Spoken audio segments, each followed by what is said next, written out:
আমি মানি না, আমি মানি না। ভিক্ষা ভিক্ষা ভিক্ষা ভিক্ষা ভিক্ষা মামলা, ভিক্ষা মামলা, ভিক্ষা মামলা দর্শনদের পক্ষে, ভিক্ষা মামলা দর্শন করি নাই আমি, ভিক্ষা মামলা, এরা ভিক্ষা মামলা।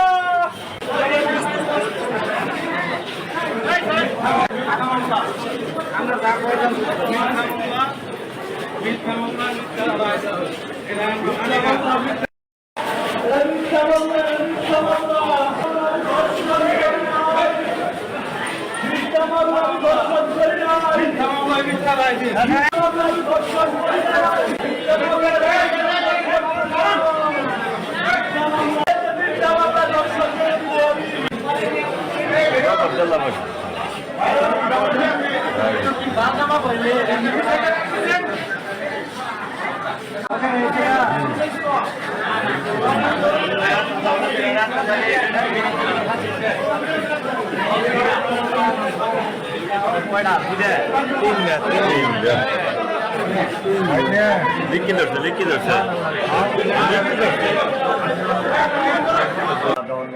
জামালপুর বিগত 10/4/22 তারিখে দেওয়ানগঞ্জ থানায় অভিযোগ দায়ের করেছে তার মা সূর্য বানুকে।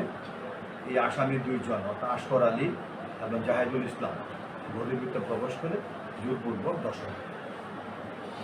পরবর্তী সময়ে মোকদ্দমাটা তদন্তকারী কর্মকর্তা চার্জশিট দাখিল করে মোকদ্দমাটা প্রমাণের জন্য বিজ্ঞ ট্রাইব্যুনাল আদালতে প্রেরণ করা হয়। বিজ্ঞ ট্রাইব্যুনাল আদালত প্রেরণ হলে মামলা চার্জ গঠন করা হয়।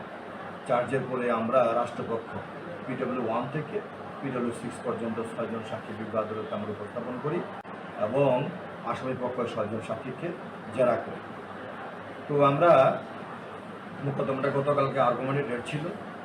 তো আর্গুমেন্ট থাকার পরে দুজন আসামি হাজির ছিল, আসফর আলী এবং জাহিদুল হাজির ছিল। আজকে বিজ্ঞ ট্রাইব্যুনাল মোকদ্দমাটা রায়ের জন্য দিন ধার্য করে। রাষ্ট্রপক্ষ অর্থাৎ প্রসিকিউশন পক্ষ মোকদ্দমাটা প্রমাণ করতে সমর্থ হয়।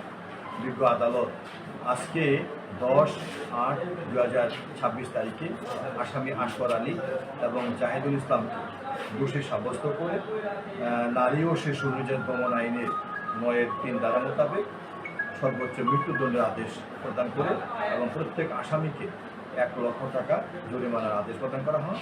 জরিমানার টাকা আসামি বাদী পক্ষ প্রাপ্ত হবে। এখানে একটা উল্লেখ্য, এই আসামি যখন তাকে দর্শন করতে যায় অর্থাৎ দর্শন করেছে, তৎপরবর্তী সময়ে এই আসফর আলী ওরা ডিফেন্সে বলেছে, আমরা এটা বলি না, যে লিঙ্গ কেটে দেওয়া এবং লিঙ্গ কেটে দিলে তৎপরবর্তী সময়ে ওই আসফর আলী আজকে বাদীর বিরুদ্ধেও একটা মোকদ্দমা দায়ের করেছিল।